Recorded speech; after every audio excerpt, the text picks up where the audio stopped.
दुलाराय गुदि बाथौ आफादनि जिथु गाहाय मावख' बेनि ट्रेडिशनेल गेट बे गेटखौ दिनै गायसनबाय।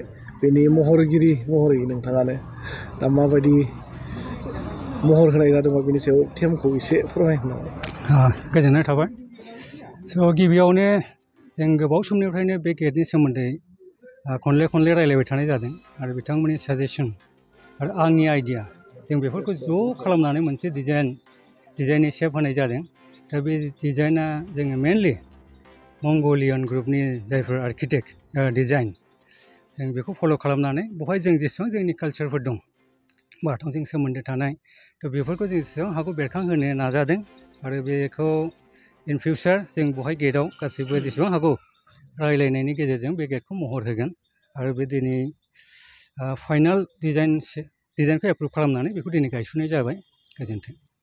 सार दिनै नैबे दुलाराय गुदि बाथौ आफादनि गाहाय मावख' कारिगावआव थानाय बेहाय ट्रेडिशनेल गेट गाहाय खुन्थिया गायसनबाय। बे नोंथाङा बाहागो लादों, मा फोरमायगोन दा बेनि सायाव?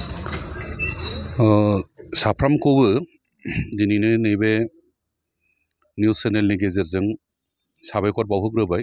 नुवाथारि आनान गसाइ बोराइ बाथौनिसिमबो गिबियावनो गाहाम हामलायथिनायखौ बावग्रोबाय जे दिनै नैबे जोंनि कारिगावआव थानाय जोंनि दुलाराय गुदि बाथौ आफादनि जि हेड अफिस एबा गाहाय मावख' बेवहाय जे जों मोनसे ट्रेडिशनेल गेट गायसंनो हाबाफारि लादों।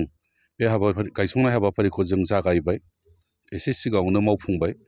दा बेखौ मावफुंनो थाखाय जों गोबाव समनिफ्रायनो नाजाबोबाय थानाय जादोंमोन जे जों रां एसे अनसुंथाइबो मोनदोंमोन। मानगोनां जोंनि सिदली हालामनि सासे गोगोम फालांगियारि राजु बसुमतारी बिथांनिफ्राय आरो बे रांजोंनो जोङो सिगाङावनो एसे जागायनोसै होननानै नाजादोंमोनब्लाबो खिन्थु नाजानो हायाखै।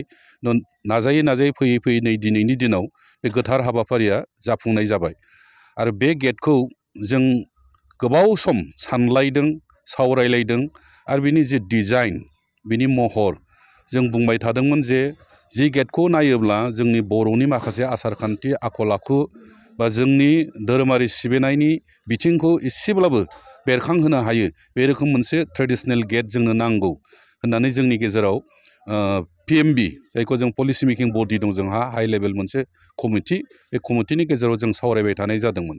बे सावरायनायनि फिथाइ हिसाबै जोङो मानगोनां दा लोगोआव दंफायो बिथांखौ जों लोगो मोनबाय। बिथांनि नाजानाय आरो बिथांनि जि डिजाइन होनाय बे डिजाइनखौ जोङो कमिटियाव एप्रुभ खालामनानै लाबाय आरो बे डिजाइनखौनो जोङो दिनै आबुं महरै मावफुंनो होननानै दिनै जों हाबाफारिखौ जागायजेनबाय। खोब गोजोनथाव बाथ्रा, बिथाङा जों जि लुबैनाय बायदि डिजाइन गेटनि माने ट्रेडिशनेल गेटनि जि डिजाइन जानांगौ बे डिजाइनखौ बिथाङा खस्थ' खालामनानै जोंनि आखायाव गथायनो हादों आरो बे गथायनायखौनो जोङो सेन्ट्रेल लेभेलाव एप्रुभ खालामनानै PMB टु सेन्ट्रेल कमिटि जयै एप्रुभ खालामलायनानै जों बेखौ दिनै मावफुंबाय आरो बियो जोंनि थाखाय मोनसे गोग्गाथाव आरो जों सानदों खोब खम समनि गेजेरावनो जों बेखौ लुफुंनो हागोन, बे मिजिंआ जोंहा दङ।